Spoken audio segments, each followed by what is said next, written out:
United States today is the world's superpower. Skyscrapers pierce the clouds. Hollywood shapes global culture. The dollar rules finance. A nation of 340 million, dreamers from every corner of the planet. But rewind just 500 years, and there is no United States. No stars and stripes. No Constitution. No New York. No California. No Washington, D.C. Just vast wilderness.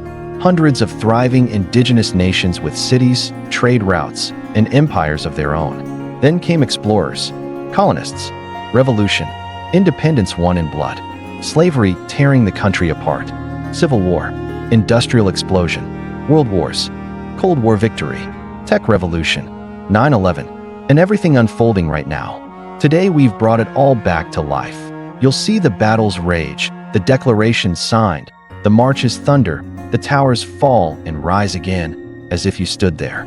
This is the complete history of the United States of America. From ancient indigenous civilizations to the present day, our journey begins long before Columbus, on a continent already rich with nations. Indigenous peoples and the pre-European era, before 1492. Long before the first European ship touched American shores, North America was already deeply populated and incredibly diverse. By the year 1491, historians estimate that between 5 and 15 million people lived across what is now the United States. They were not one culture, they were hundreds. In the East, powerful farming societies like the Mississippian culture built massive earthen cities. At Cahokia, near modern-day St. Louis, more than 20,000 people lived around towering ceremonial mounds. Centuries before London or Paris reached similar sizes. Along the Atlantic coast, Algonquian and Iroquois nations managed forests through, controlled burns, cultivated corn, beans, and squash, and formed complex political alliances. The Haudenosaunee Confederacy, often called the Iroquois League, united multiple nations under a shared system of governance that would later influence American democratic ideas.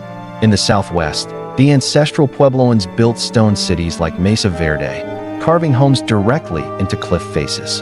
Farther west, indigenous peoples of California developed some of the most diverse languages on Earth, supported by rich ecosystems rather than large-scale agriculture. Trade networks connected the continent. Copper from the Great Lakes moved south.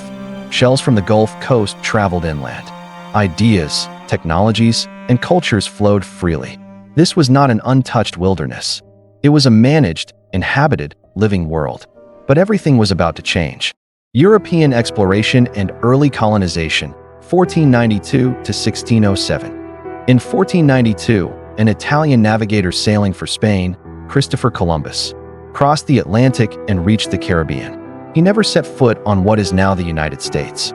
But his voyage permanently connected Europe and the Americas and unleashed centuries of exploration, conquest, and colonization. Spain moved first. By the early 1500s, Spanish expeditions pushed through the Caribbean, Mexico, and Florida. In 1513, Juan Ponce de Leon reached Florida, claiming it for Spain.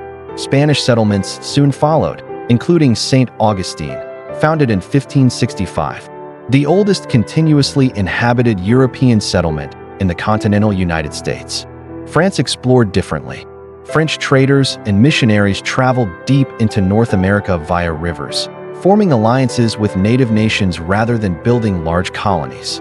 In 1608, Samuel de Champlain founded Quebec, anchoring French influence in the north and along the Mississippi River system. Meanwhile, England arrived late and struggled. In 1585, the English attempted their first colony on Roanoke Island, off the coast of present-day North Carolina. When supplies failed and leadership collapsed, the settlement vanished. When ships returned years later, only one word was carved into a post: Croton. The fate of the lost colony remains one of history's greatest mysteries. England tried again. In 1607, 3 ships sailed up the James River and founded Jamestown, Virginia, the first permanent English settlement in North America. Life there was brutal. Disease, starvation, and conflict with the Powhatan Confederacy nearly wiped the colony out. Only tobacco and uneasy cooperation with native peoples kept Jamestown alive. By the early 1600s, for European powers were now competing for North America. Spain, France, the Netherlands, and England. The age of colonization had begun. and the future United States was slowly, violently taking shape. If you are enjoying this video, make sure you subscribe. Colonial America, 1607 to 1763. By the mid-1600s, the English foothold in North America was no longer fragile. It was growing. Along the Atlantic coast, a string of colonies stretched from New England to Georgia. Each developed its own identity, shaped by geography, religion, labor, and power. In Virginia, large plantations dominated the economy, fueled by tobacco and, increasingly, enslaved African labor. The first recorded Africans arrived in 1619, marking the beginning of a system that would define American history for centuries.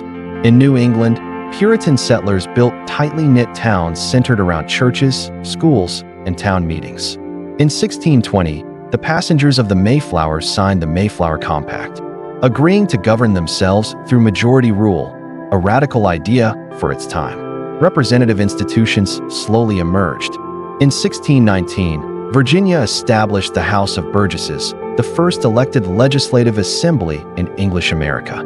Colonists were learning to govern themselves, often with minimal interference from Britain. Education followed.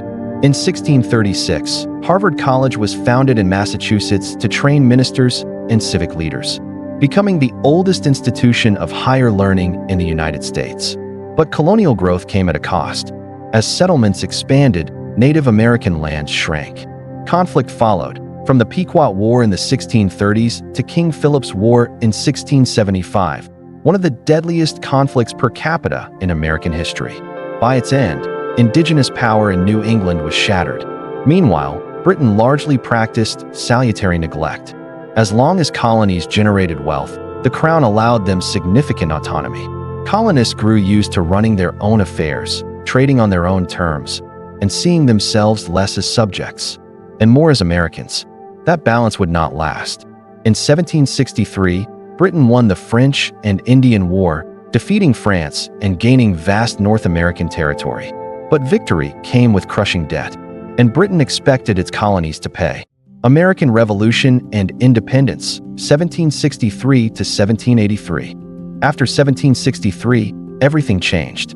To raise revenue, Britain imposed new taxes on the colonies. The Stamp Act, Townshend Acts, and Tea Act, all without colonial representation in Parliament. The rallying cry spread quickly. No taxation without representation. Tensions boiled over in 1770 with the Boston Massacre, when British soldiers fired into a crowd, killing 5 colonists. 3 years later, in 1773, protesters dumped hundreds of chests of British tea into Boston Harbor during the Boston Tea Party. Britain responded harshly. Colonial self-government was restricted. Troops were stationed in major cities. Ports were closed. By April 1775, war had become unavoidable. The first shots were fired at Lexington and Concord. The American Revolution had begun. At first, independence was not the goal. Many colonists still hoped for reconciliation. But as fighting intensified, the idea of breaking away from Britain gained momentum. On July 4, 1776, the Second Continental Congress adopted the Declaration of Independence, drafted primarily by Thomas Jefferson. It declared that all men are created equal and that governments exist to protect natural rights, ideas that would echo far beyond America. The war itself was long, brutal, and uncertain. American forces, led by George Washington, faced the world's most powerful military. Victory only became possible through foreign support, especially from France, which formally allied with the Americans in 1778. The turning point came at Yorktown in 1781, where British General Lord Cornwallis surrendered to combined American and French forces. 2 years later, the Treaty of Paris, 1783, officially ended the war. Britain recognized the independence of the United States of America. 13 colonies had become a nation, but winning independence was only the beginning. Now, the Americans had to figure out how to govern themselves without a king. Founding of the United States and the early Republic, 1783 to 1815. Independence had been won, but the United States was fragile. Under the Articles of Confederation, ratified in 1781, the national government had almost no power. It couldn't raise taxes, regulate trade, or enforce laws. Each state acted like its own country. By the mid-1780s, cracks were showing. Economic chaos spread. War debts piled up. In 1786, farmers in Massachusetts, led by Daniel Shays, rose in rebellion against state authorities, a warning that the new republic might collapse. In 1787, delegates gathered in Philadelphia with a bold goal: to fix the system. Instead, they created an entirely new one. The United States Constitution was drafted that summer, establishing 3 branches of government and a balance of power designed to prevent tyranny. After fierce debate, it was ratified in 1788. In 1789, George Washington was unanimously elected the first president of the United States. He set crucial precedents: peaceful transfer of power, civilian control of the military, and restraint in office. Under pressure to protect individual freedoms, the Bill of Rights was ratified in 1791, guaranteeing liberties like free speech, religion, and due process. But the nation was already expanding. In 1803, President Thomas Jefferson authorized the Louisiana Purchase, buying vast territory from France and nearly doubling the size of the United States. It secured the Mississippi River and opened the continent to American settlement. Foreign threats remained. Between 1812 and 1815, the United States fought Britain again in the War of 1812 over trade restrictions, impressment of sailors, and national honor. Washington, D.C. was burned, but the war ended in a stalemate. Still, the outcome mattered. The United States had defended its independence a second time. It had survived, and now it looked west. Era of expansion and reform, 1815 to 1860. After 1815, the United States entered an age of confidence and contradiction. The population surged. New states joined the Union.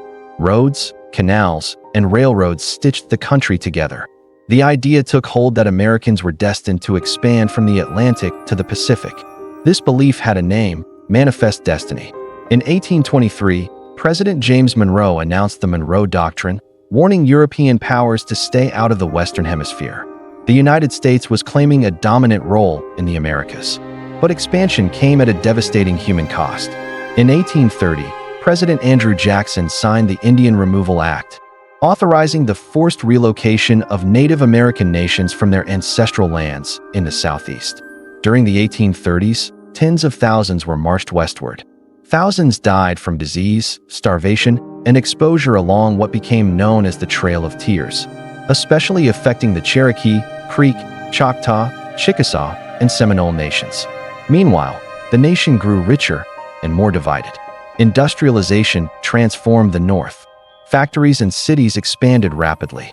In the South, plantation agriculture deepened its dependence on enslaved labor. As new territories were added, the question became unavoidable: would they allow slavery? Compromises attempted to delay the conflict. The Missouri Compromise, 1820.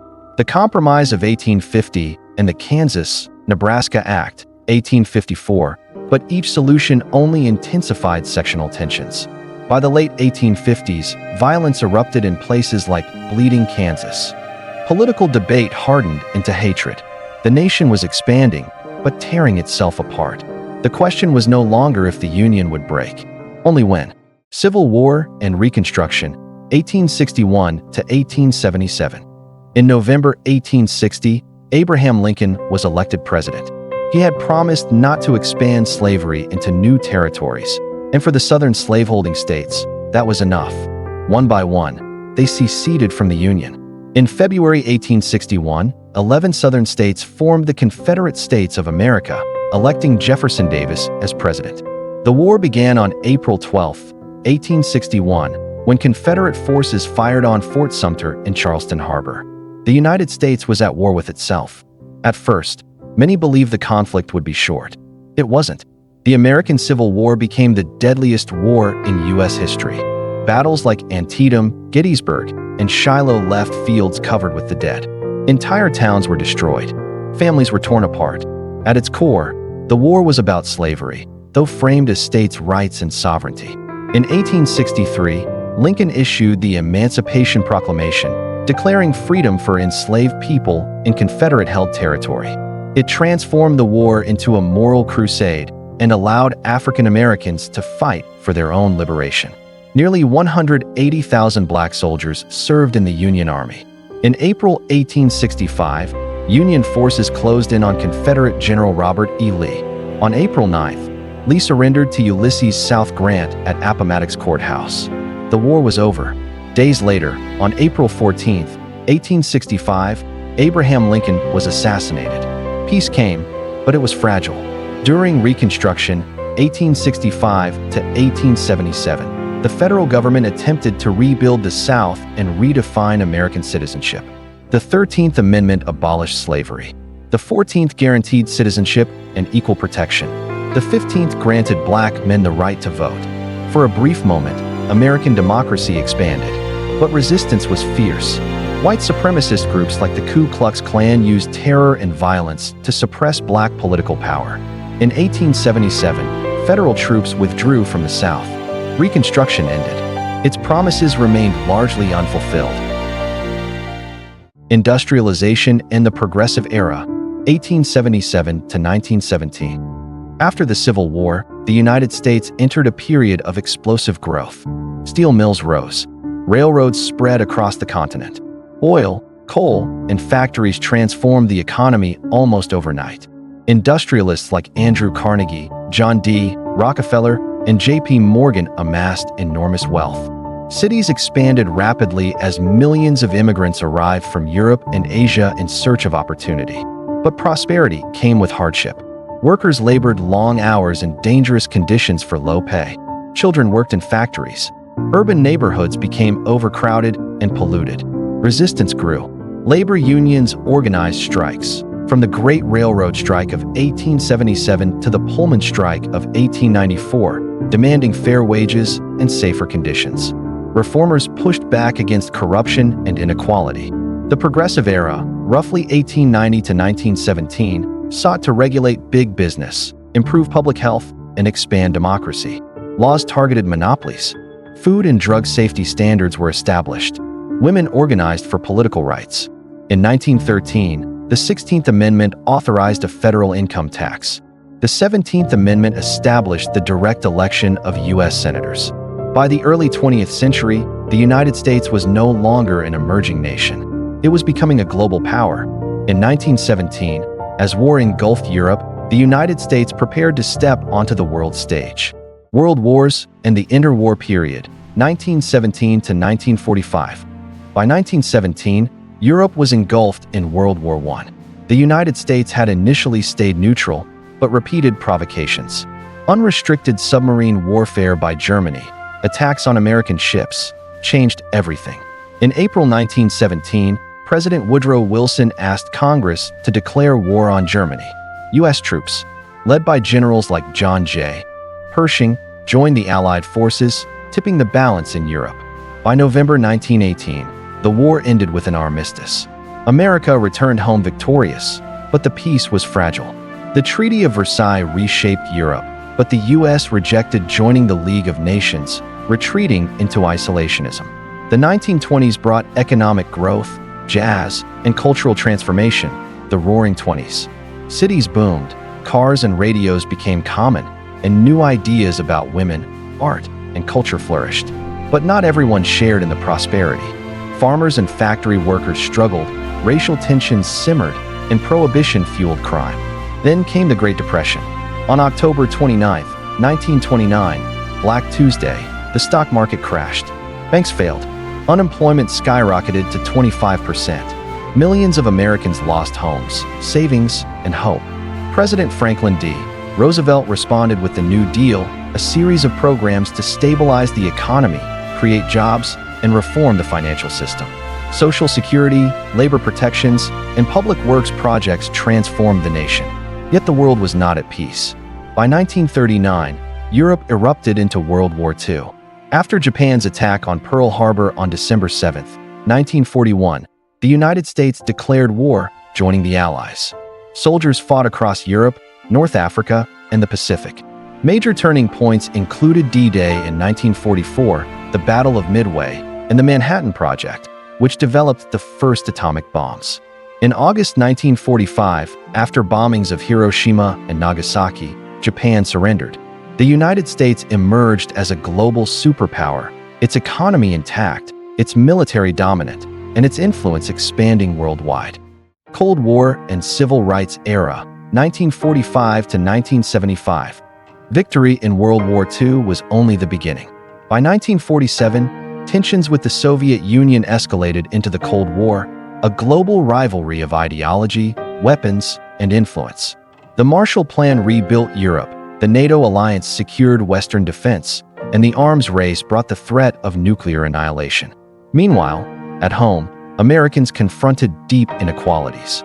The civil rights movement emerged, challenging segregation and systemic racism. Leaders like Martin Luther King Jr., Rosa Parks, and Medgar Evers organized protests, marches, and boycotts.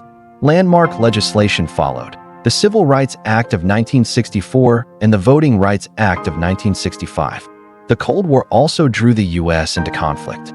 The Korean War, 1950 to 1953, and the Vietnam War, 1955 to 1975, tested military resolve and divided public opinion.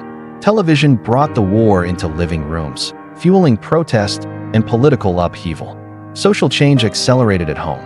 The women's liberation movement, environmental activism, and counterculture challenged traditional norms. Music, art, and ideas transformed American society, making the country as much a cultural powerhouse as a military one. By 1975, the United States had survived global war, internal division, and social revolution. It was strong, but the world was changing, and the next chapter would take America into a new era of technology, globalization, and uncertainty. Modern America and globalization, 1975 to 2001. By the mid-1970s, the United States had emerged from the turmoil of Vietnam, Watergate, and social upheaval. Economically, the nation faced challenges: inflation, oil crises, and industrial decline.